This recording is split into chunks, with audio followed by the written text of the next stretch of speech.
highest scoring output as a member of the Utah Jazz. Derek Favors does exactly what the Jazz signed him for, and Rudy Gobert alters Paul George's night. We'll talk about it all coming up tonight as the Jazz move to 3-2 with a marquee win over the LA Clippers here on Postcast. Hi, I'm David Locke, radio voice of the Utah Jazz, host of Postcast here for you live on Periscope, on Twitch, on YouTube, also on Facebook. And we got to jump aboard and have your comments. This show is designed for you immediately after every game. Jump in live, catch the stream of it. 10-minute show with your questions, your comments. I'll open up each and every show with a few thoughts on my own of what I think I saw and what happened tonight, and then you jump aboard with your questions. We'll take them, and we'll get your chat. Again, we're live on Periscope, YouTube, Facebook, and Twitch after every single Utah Jazz game. Mike Conley, many ways the story tonight is the Jazz win at 106-100. Mike has 33 points, his seventh highest scoring game of his NBA career, his highest as a member of the Jazz. It was early last year. He had 27 in a great win against the LA Clippers that the Jazz got that from Mike Conley previously, so he kind of reminiscent. In fact, that Clipper win, the Jazz won that one 110-96. No Kawhi Leonard, no Paul George that night. So this was in many ways a much more impressive win by the Jazz. But Mike was fabulous all night long. He opened up the game with 12 points in the first. He had 18 by the second quarter. He closed it with 33, hitting the big shots. A corner three of the night was the dagger that needed to get done for the Jazz to win it. He went 11 of 20. He took his most threes he's ever taken in his NBA career with 14. And the Jazz, he finished with 7 assists as well. One of the big stretches of the game was Rudy Gobert picked up his fourth foul early in the third quarter. Derek Favors came in, and this was exactly why the Jazz signed Derek Favors in the offseason. For moments like this, he carries the third quarter, scores 10 points, has 5 rebounds in that quarter. The Jazz lead it by 19 as we headed to the fourth quarter. After Favors' performance, Derek finished the night with 14 points, 11 rebounds, and 2 assists. Was just absolutely terrific tonight in those key moments. And then the Jazz held off the Clippers rally. You knew it was coming. The Clippers were up 19. They got it down to a single point in that fourth quarter, and it felt as though this one could slip away. It was awfully nerve-wracking. The Clippers got it down to 95-94 when Paul George hit a three with 3:15 left.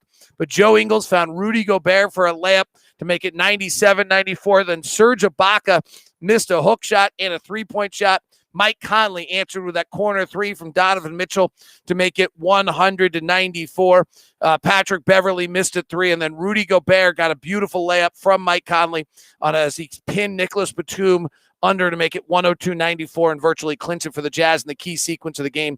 Clippers missed some shots in there. They had a big chance with back-to-back threes at one point that didn't go in that they'll probably regret. The other one tonight, Rudy Gobert early in the game just was awesome defensively. Paul George drove to the basket. Gobert altered shot. He literally had to throw it over the glass.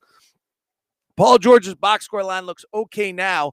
That's because he hit, I think, 3 straight threes late and brought them back. Paul George was fabulous tonight. His defense was amazing, but he goes 6 of 22, 5 of 13 from 3. He shoots 1 of 9 on all 2-point shots. He was 0 for 3 on his long twos, 1 of 6 in the paint. He was clearly bothered by Gobert and Favors tonight. Kawhi Leonard, 3 of 9. This has been the script whenever the Jazz play the Clippers. Those two guys don't like to attack Rudy, don't like to get in the paint, and it ends up bothering them a great deal. All right, those are my thoughts. That's what I saw tonight. We'll get your comments and your thoughts. I do think the Clippers are great. I'm going to kind of hold to that. I think this is as good a team as the NBA has right now.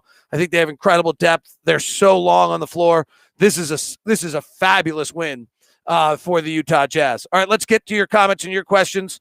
From Lee Jensen, is what we're getting from Mike sustainable? I mean, I think Mike's really good. He's 33 years old, so there'll probably be some ups and downs. This was his 7th highest scoring game of his NBA career, so that's probably not a level that we can expect. But, I mean, Mike's been super good for every game so far, and he's really been very good since February 1st. He had such a rough start with us last year, but if you take that aspect out of his early part and kind of pick up his numbers midway through last year, he's been pretty solid. He's even better now, averaging over 20 points a game. So, is it totally sustainable? Probably not, but is a very good Mike Conley a part of the equation? I think so.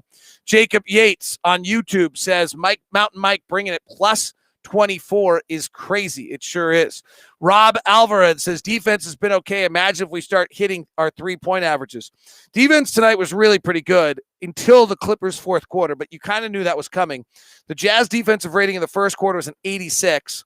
At halftime, it was a 93. Those are unbelievable numbers. At one point, the Clippers were averaging about 0.6 points per half-court possession. So this is, the Jazz half-court defense was super.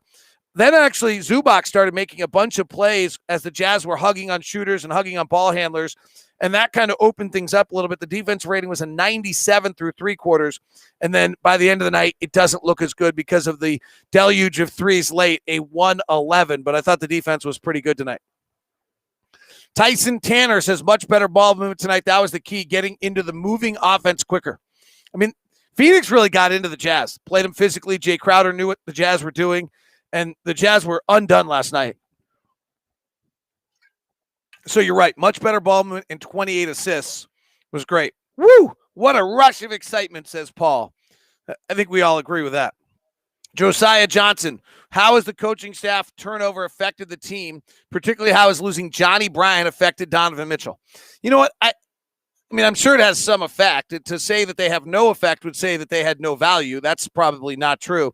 But, this is a pretty good coaching staff still remaining, and it's a big staff. So there's a tremendous amount of guys that are still left and on that, in that group and been around. So you have, you still have Jeff Watkinson, and you still have Mike Wells, who's been nice enough to join us on radio this week.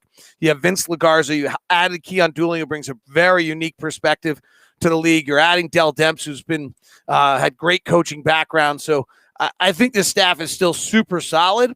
Lamar Skeeter's an unsung guy in that staff. So I think they should be all right with that.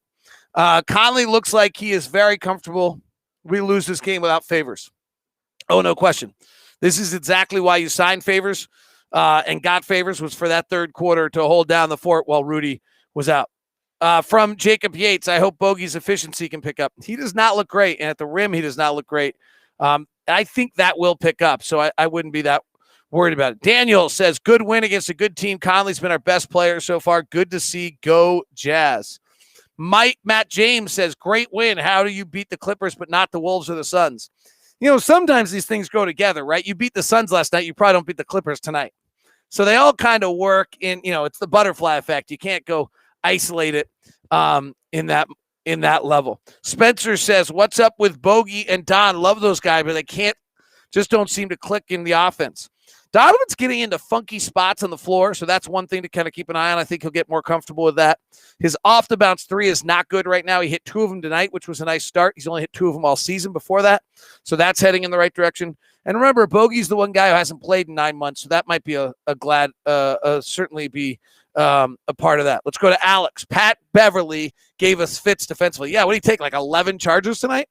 I love there was a sequence where Rudy Gobert dominated the game at 7-1 and Pat Beverly was dominating the game at 6-1. I kind of love that. Craig says, looks like defense won the game. Very low scoring. The Clippers end up with 100 points. Clippers have scored 70 in 4 of their 5 games by halftime, and they had 65 through 3 quarters tonight. That's a pretty great defensive game so far by the Jazz. Margaret says, Bogey is probably rusty, but Donovan seems not to be himself. Conley and Favors won the game tonight. Margaret is dead on. Let's go to Adam. Adam, should we be concerned about the Jazz since nearly gave away the game that they led by 18? No, because you're not going to beat the Clippers by 18, and games have swings and runs. And if the Jazz won by 6 and just led by 6 all night, you'd be ecstatic right now. So that's the way the game goes. And with the amount of 3-point shooting that's going on, you're going to have a wider variance, and runs are more extreme. It's why we're having so many blowouts in the league as well. Shane says they're supposed to win at home. Losing more than 5 home games a year is unacceptable. And if you think you're going to compete for a conference championship, Shane brings the heat after the Jazz beat the best team in the NBA. Great, Shane. The Jazz win it tonight, 106-100. Have a good night. Happy New Year. Talk to you soon.